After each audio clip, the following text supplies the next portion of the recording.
Mr. Tanner, in April 2005, while you were serving as the voting section chief, Georgia passed a law requiring photo identification in order to vote.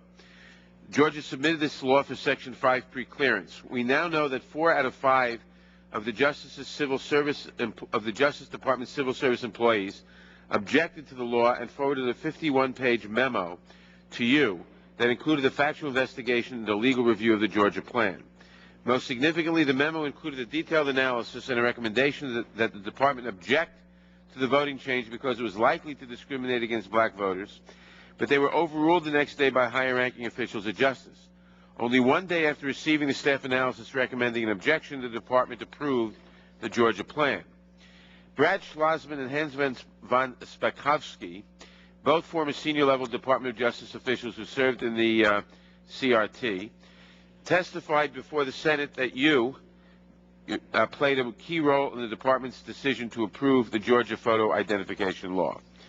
Now, you received the 51-page memo that analyzed thousands of pages worth of information on August 25th. The department received additional information from the state of Georgia on August 26th.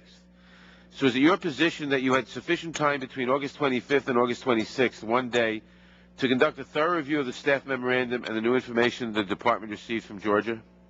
Thank you for your question, Mr. Chairman. You've raised an important issue, and I'm happy to have the opportunity to address it.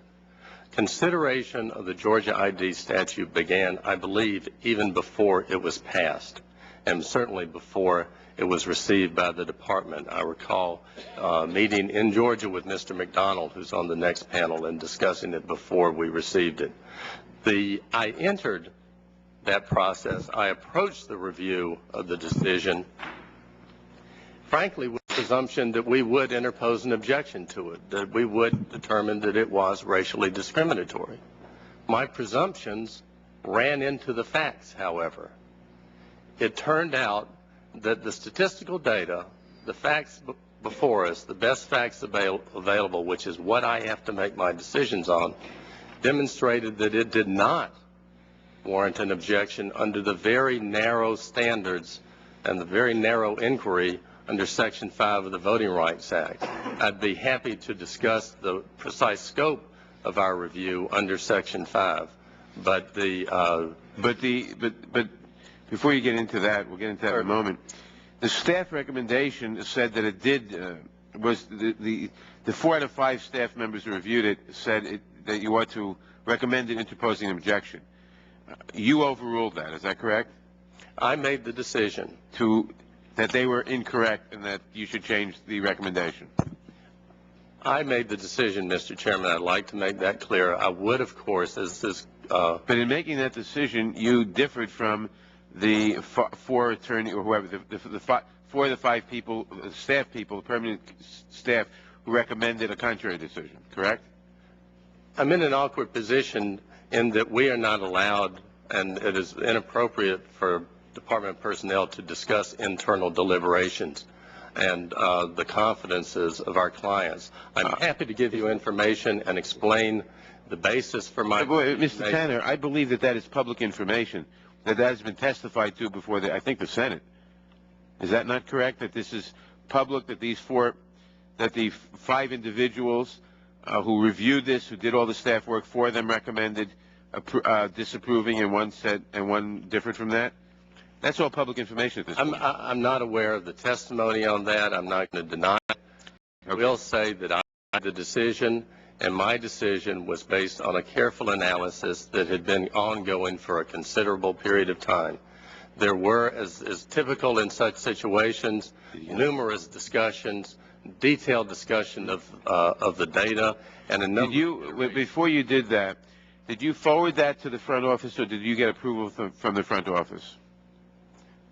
The internal memorandum was forwarded to the front office. The matter had been had involved a large number of discussions over an extended period and very careful analysis and review by me.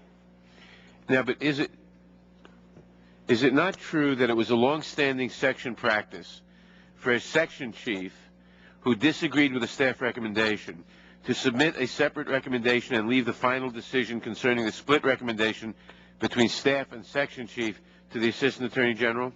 I think that the Assistant Attorney General was fully aware. That wasn't my question. Was it or was it not a long-standing practice that when the section chief disagreed with the staff recommendation to submit a separate recommendation so that the Assistant AG could see the separate recommendations by the staff and by the section chief, and he could make a decision, or she? That has not been the uniform practice. Was it the general practice? I will say, I know it wasn't uniform because you didn't do it. Was it the general practice up to that point? Well, prior to that time, it had not been done. As I mentioned, I was outside the section from 1995 through 2002, and I was not involved in Section 5 review of voting changes until I became chief to any significant extent, so I can't speak authoritatively about the practices during that time.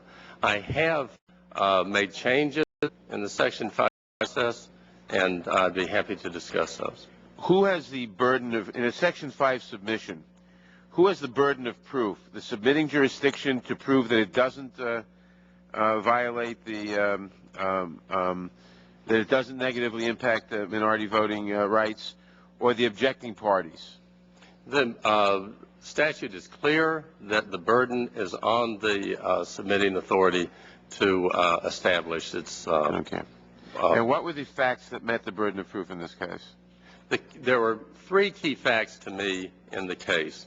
The first were data showing, much to my surprise, frankly, and contrary to my expectations, that statistically the number of people in Georgia who had the requisite identification, the requisite photo identification from the Department of Driver Services alone actually slightly exceeded census estimates of the population eligible to possess that ID.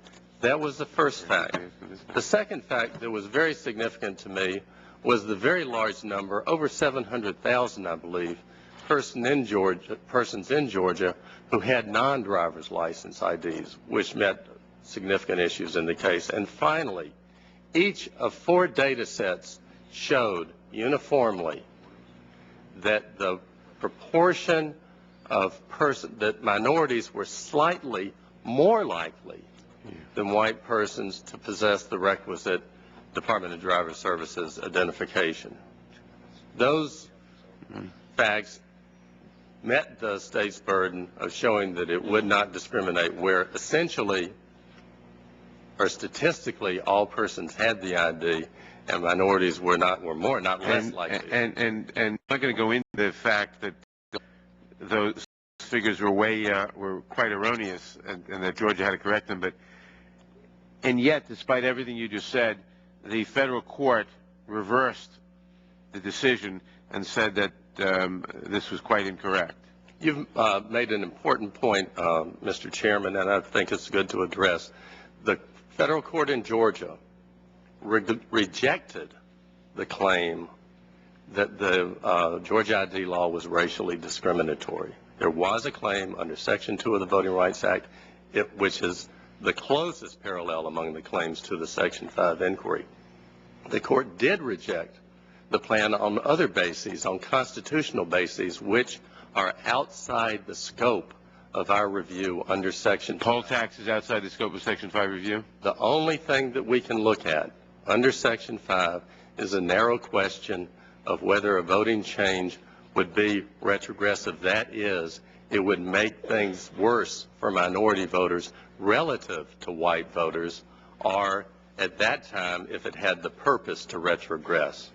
Yeah. We cannot interpose an objection based on a constitutional violation or a statutory violation that does not meet that narrow standard. Okay. Thank you very much. My time has expired, and I now recognize the gentleman from Arizona, the ranking member, Mr. Franks. Well, thank you, Mr.